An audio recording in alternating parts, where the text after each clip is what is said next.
Sinasabi ni Joel Embiid na siya ang most hated player ng NBA na puzzled by the animosity sa kabila ng kanyang remarkable rise mula sa Cameroon tungo sa elite stardom, at masayang maingay na ibinunyag ni Dillon Brooks kung sino ang pinakamahirap na player para sa kanya na bantayan.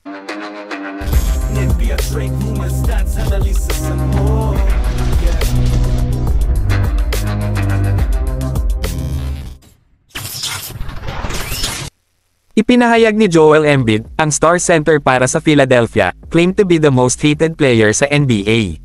Sa isang palabas sa The Checkball Show, ipinahayag ni Embiid ang kanyang confusion over the animosity na nakadirekta sa kanya. Embiid ay minarkahan ng kanyang pambihirang talento at ang kanyang polarizing presence sa court. Kilala sa kanyang playful trolling at agresibong estilo ng paglalaro, madalas na binabatikos si Embiid dahil sa kanyang madalas na pagpunta sa free throw line at sa kanyang physicality.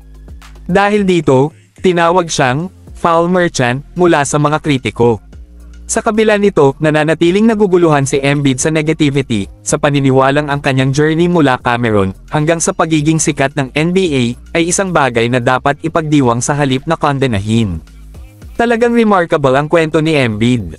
Nagsimula siyang maglaro ng basketball sa edad na 15 at lumipat sa Estados Unidos noong 16 upang ituloy ang kanyang pangarap. Matapos ang isang solong season kasama ang Kansas Jayhawks, napili siya bilang 3rd overall pick sa 2014 NBA Draft ng Philadelphia. Simula noon, si Embiid ay naging isa sa mga premier players sa liga na nakakuha ng isang MVP award at maraming mga parangal. Kitang-kita ang kanyang katatagan at determinasyon kahit na hindi pa siya nakakarating sa Eastern Conference Finals. Sa kabila ng batikos, ginagamit ni Embiid ang negativity bilang fuel to drive ang kanyang career. Ang kanyang ability to channel criticism into motivation ay nagpapakita ng kanyang mental na toughness at commitment sa tagumpay. Ang pagtuon ni Embiid sa kanyang mga layunin ay nananatiling hindi natitinag na ginagawa siyang isa sa mga most formidable players sa liga. Sa kasalukuyan, nakatutok si Embiid sa pagtulong sa Team USA sa Olympics na naglalayong magdagdag ng Olympic gold medal sa kanyang listahan ng mga achievements. Ang kanyang presensya ay nagdaragdag ng makabuluhang talento sa isang nakastack na roster ng Team USA.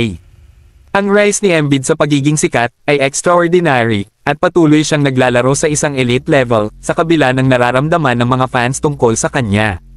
Si Dillon Brooks ay given the thankless task of guarding the best players sa NBA, at kamakailan ay hiniling sa kanya na pangalanan ang 3 pinakamahirap na players para bantayan. He went with fellow Canadian Andrew Nembhard as the 3rd player, at ito ay tila isang panloob na biro. Ang dahilan ay, kasama rin ni Shai Gilgeous-Alexander si Nembhard sa paglikha ng kanyang perpektong player. Ang Canadian Men's National Basketball Team ay bumalik sa Olympics sa unang pagkakataon mula noong 2000, at magandang pagkakataon na manalo ng medalya sa kanilang pagbabalik. Sa mga tulad ni Gilgeous-Alexander, Brooks, Jamal Murray, at RJ Barrett na leading the way, isa sila sa mas mahusay na mga koponan sa competition.